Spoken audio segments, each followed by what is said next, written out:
said, looking a year out, how do you shape your year to find time to rest?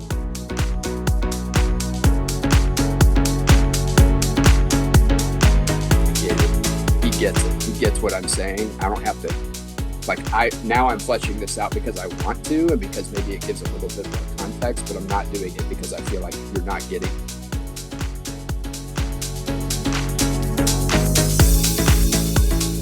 I think it was the right, from my vantage point, what I felt was definitely the cultivating trust and safety. Perhaps most important, and certainly the focus of this class, is keeping a coaching mindset.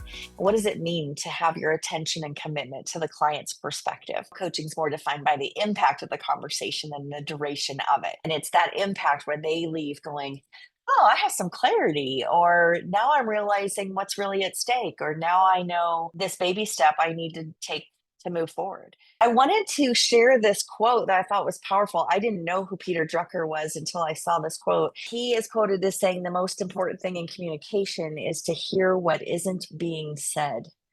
What do you guys think about that? If the verbal and nonverbal don't match, which one should we believe?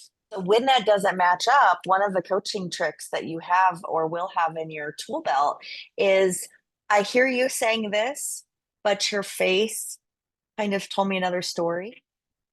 What do you think about that? One of my goals is helping you dial into that even more so. I put into practice today with our at our team meeting. I really felt confident about how I navigated the conversation. I feel like it didn't turn the tone of the meeting in a bad way. It actually turned the tone in a really, really, really good way.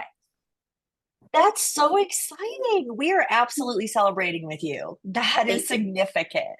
Thank you. It was awesome. When he was talking about coaching, and he said, you have to own the awkward. And that to me is like the stepping out of the being liked, right? Sometimes he was saying, sometimes you have to say the hard and you have to own the awkward. It's not about me and it's not about how I feel. It's about that person that I'm trying to get somewhere, help them get somewhere by just asking them questions. The silence that you leave there, it prevents you from ending their thought process. It allows them to continue to keep talking. And, maybe they're processing and they just need a moment to formulate that. But once you've started talking again, you've ended it. It's really good, Amy. I like what you're saying. That silence can feel awkward to us as the question asker, but we need to really push through that awkwardness, because it's the pause and the silence and the space to finish their thought that really makes you sticky and makes you safe and gives you a place for some real transformation to be able to happen.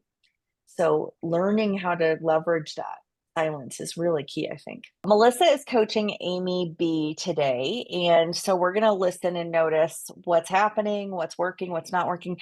I would encourage you to jot down some questions that you hear Melissa ask, or some things you hear Amy saying as the client, and we can debrief this a little bit in a few minutes. How are you defining success with regard to your expectations of yourself? I think my expectation is, well, I should be doing some cardio. I should be I think I have. How would it feel then to define an expectation that you believe that you could reach? How would that feel to you?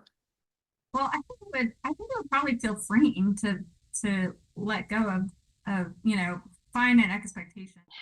Students, what did you guys notice happening? What worked well? Let's start there. Realized how quickly I want to jump to a solution and not ask as many questions. I was so in my head, I was like, oh my God, I would mention this, I would mention this, I would mention this. And it was like, wait, no, that's not my job. You have to ask the question and get them out. So yeah, it's a slower that's going to be process. hard for me to learn. Yeah, I love that you're identifying it though, Nikki, because if people get to their own conclusion or their own action step through this journey, they are so much more likely to actually do it and stick with it and see the result. And that's what we all want to be in it for, the real change, right? There's so many great reasons to learn coaching skills, and you might find that the thing you came in wanting shifts a little bit. You know, you might get that. I hope you still get that, but I think you might find other things that you need too. But connecting authentically and growing your confidence and your ability to evoke awareness in others and help them establish some vision, create a safe place and improve your navigation of some challenging things, and make your advice sticky. I hope some of those or all of those things for you throughout this class. Is there anyone